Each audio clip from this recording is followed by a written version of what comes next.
Mag-aapat na araw na tayo dito. Sigurado ko hinahanap na tayo. Soli mo na ako. Ba't kita susuli? Sabi ko na sigurado ko hinahanap na tayo. Alam mo, nag-aalala na nga rin ako kay Mami. Ako naman kay Lola. Bukas ng gabi din, maghahanap na tayo ng malilipatan. Para naman tayo mga kriminal, patago-tago. Eh, yung tingin ng pamilya natin sa atin eh. Bukas, upa tayo ng private na lancha para makalabas tayo ng San Dionisio. Saan mo gusto pumunta?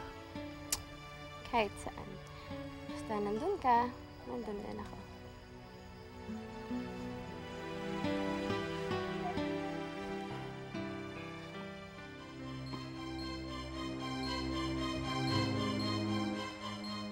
Sino kayo?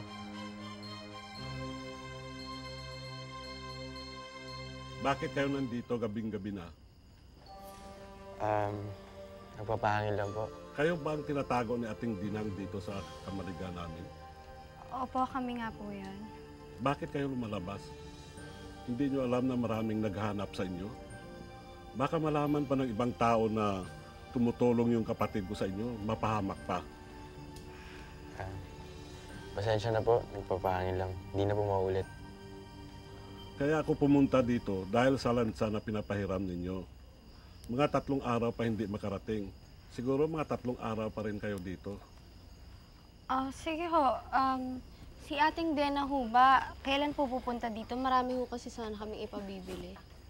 Ibigay nyo lang sa akin yung pera, ako nang mamili sa inyo. Sige po, asak po tayo.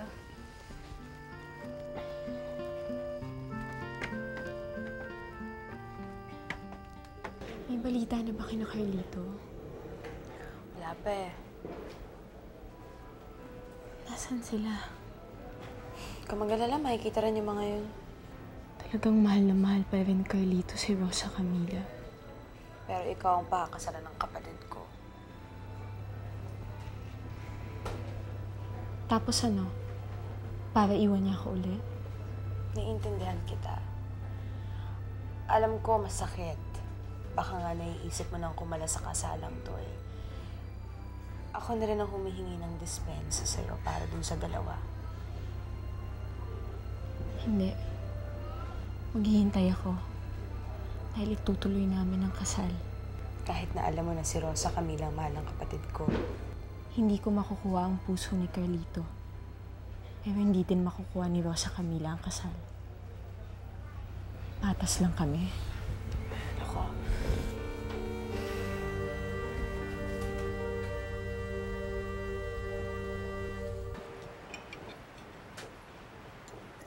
Excuse me. Andito na ba si Atty. Asturias? Nasa office. Hi, I'm Lucinda Montemayor. Quarry. Atty. Quarry Mijares. I'm your dad's legal counsel. Quarry. So, you're Quarry. Halika, tara. Upo ka dito. Oh. Amanda, bakit hindi mo naman kinakausap si Quarry? Baka LQ. Hello, Ma. Baka sila ng Mami Ernestina mo ang may LQ. Hindi mo ba alam? Siyang bago mong daddy. Oh? Kailan pa? Magmula nung nahuli ko sila magkasama sa kama. Pasensya ka na. Hindi pa sanay yung kapatid ko maging babae. Well, I'm here on official business, okay? Well, sasabihin ko sana sa'yo, I can give you business with pleasure. Kaya lang baka maging 3 pa kami. Kumain ka na lang. Sige na, kain na. My future daddy. Ernestina, anak. Gabi na, ipagpabukas mo na yan. Mami, I can't. Masyado interesting tong report sa pinadala ni Atty. Asturias. What do you know about business? Noon, halos dumaan ka lang sa opisina mo. Well, not anymore, Mami. With Atty. Asturias' help, marami na akong alam. Ang nire-review ko ay yung mga regulations na nilalabag ng mga ibang kumpanya natin. Yun ang gagamitin kong pang-ipit sa kanila. Pang-ipit? Eh di magsasara yun. Eh atin pa rin yung ngayon ah. Naloloka ka na ba, Ernestina? Mami, kung magsara man yung mga yon, kasalanan nila yon. I'm just going by the book here. That way, mawawala ang hold nila sa mga businesses ng Montemayor. Wala mo bang balita tungkol kay Rosa Camila? So far, Senator, wala tayong balita. Talaga yatang napakagaling magtago ng dalawang batang yun, ah. Elaine, as much as possible, wala magsasalita. Neither deny nor admit ang tungkol sa nangyari kay Rosa Camila. We'll do that, Senator. Pero paano po kung kina Governor Salgado manggaling yung mga news releases? Let her. Let her talk like a parrot. Tingnan natin kung hindi siya masisira pag nilabas niya ito. Hindi ba siya rin naglabas ng malaking announcement na ikakasal ang apo niya? Ano lang sasabihin ng mga tao? Pinilit niya ipakasal ang apo niya? By the way, Senator, nagwawala yung binatang anak ni Vice Governor Quirino. Yeah. Well, tell the father na pigilin ang anak niya. Sabihin mo utos ko. Do that. Senator, pagka natagpuan na po ba si Rosa Camila, ipapakasal niyo na po ba sila? Ipapakasal ko siya kay Ethan Quirino. Hindi doon sa sutil ng anak ni Valiente. Eh, sir, paano po kung may nangyari na sa kanila? Baka po mismong si Jonathan Quirino ang umayaw kay Rosa Camila. Hawak natin ang ama. Naturalmente, dapat hawak natin ang anak. Ewan ko lang kung sino vice-gobernador ang pwedeng tumanggi.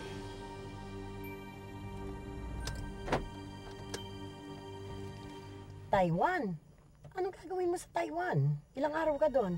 Pag-aaralan kong bagong business, Mami. 2 weeks na ako doon, babalik ka ako.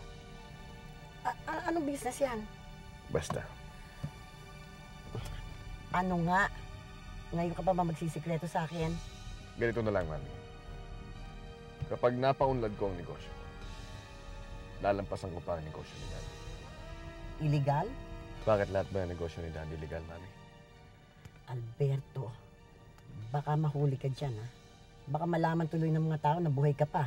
Alberto? Sino si Alberto, Mami? Lisandro ang tawag sa akin naman bago kong kausap. Mawawala ka, di na iibig pa. Mawawala ka, di na iibig pa.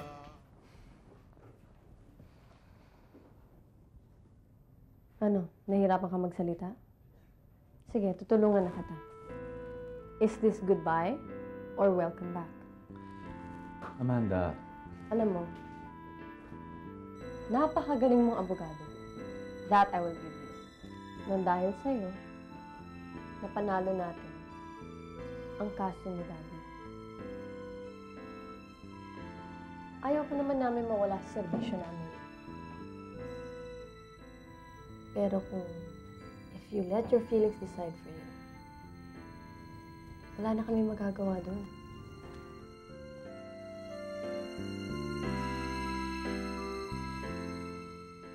bumalik ako dito dahil dun sa bagong trabahong in-offer sa akin. That is, if it's still open. Bagong trabaho? In-offer sa akin ni Ernestina. Oh. And with regards to my political aspirations, kung matutulungan ako ni Governor, I will gladly accept. And I promise you I'll never bother you again.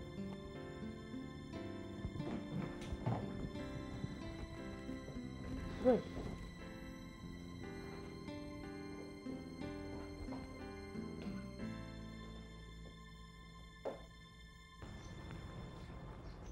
Alicia, sabi ni Emil, pinapaalis mo na raw kami. Totoo ba yun? Oo. Naniniwala ka na. Bakit naman? Paano ka na? Bali na ako mag-isa. Ako na lang maghahanap kay Rosa Camila. Sobra ka naman, Alicia. Eh kasi sabi nila, huwag ko raw sabihin sa'yo kung nasan sila eh. Nakita mo na. Sabi ko na ikaw ang tumulong sa kanila eh, no? Oo nga, sasabihin ko sa'yo. Pero wag mo sasabihin na sinabi ko sa'yo, ha? Sige, basta sabihin mo sa akin kagad. O basta mangangako ka rin sa akin. Huwag mo sasabihin kay Senador kasi sabi niya papatayin niya lahat ng tumulong kay Carlito sa Rosa Camila, di ba? O, kita mo, takot ka rin pala. Sasabihin ko nga eh! Ba't mo sinisigawan na? Sasabihin ko na nga eh. Yan. Leandro, I had agreed with you that we will not be seen together anymore in public. Pero sinabi mo rin sa akin na walang mawawalang lupain sa akin at pera.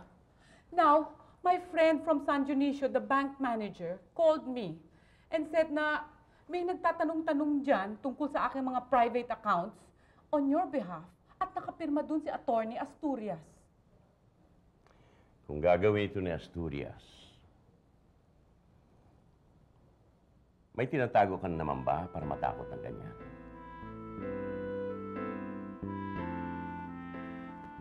Anong malay natin? Sine-check lang ni Asturias ang records mo sa bangko. Alam mo naman, that Asturias ay walang power para galawin o pakialaman ang mga deposito mo. Kung mayroon pa.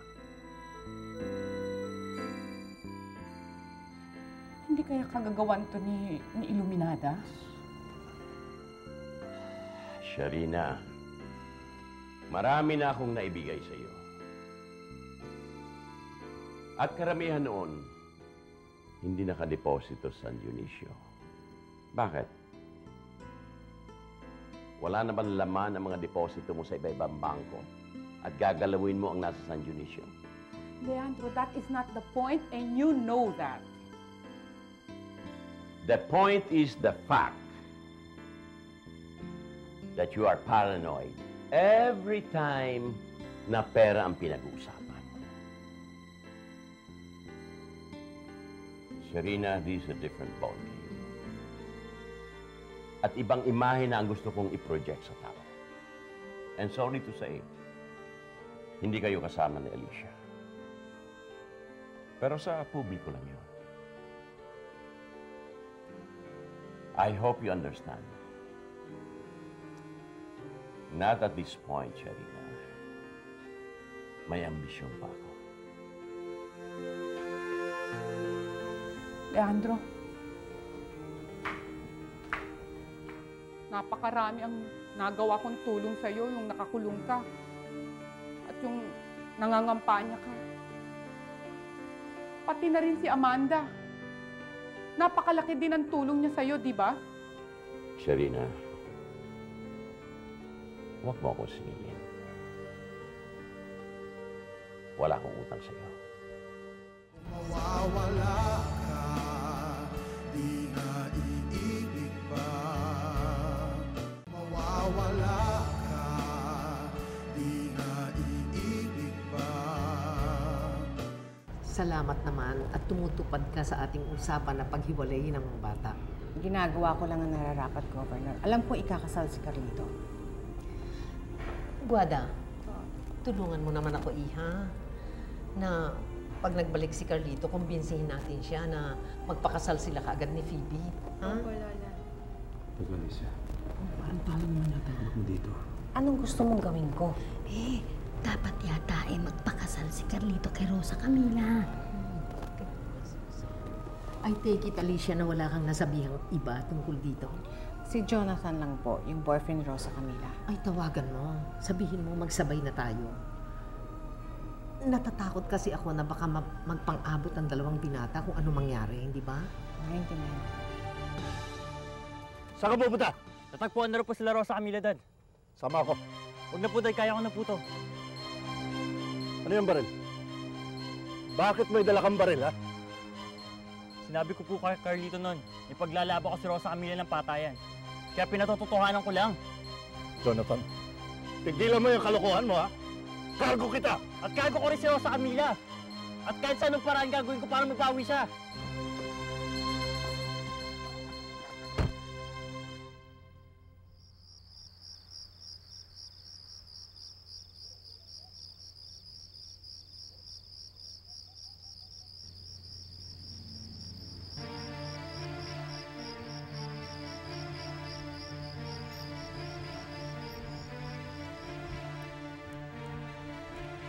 Sige, Ethan at brother.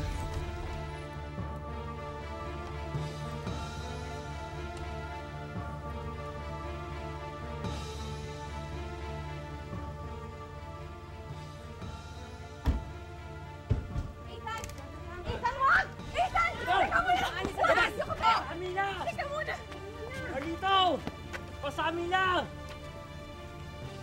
Tama ka! Ethan! Diyos ko yung... Hey! Jonathan! Si Rosa Camila! Masaktan mo! Ethan! Kunin mo ako! Nasaan sila? Nakatakas na naman! Nakakaliw!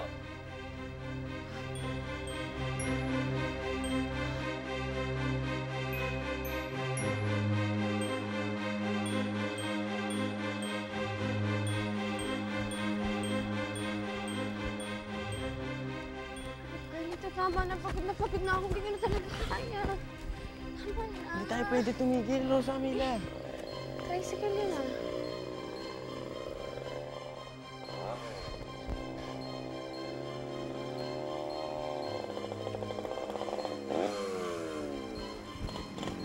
May susundin pa ako eh.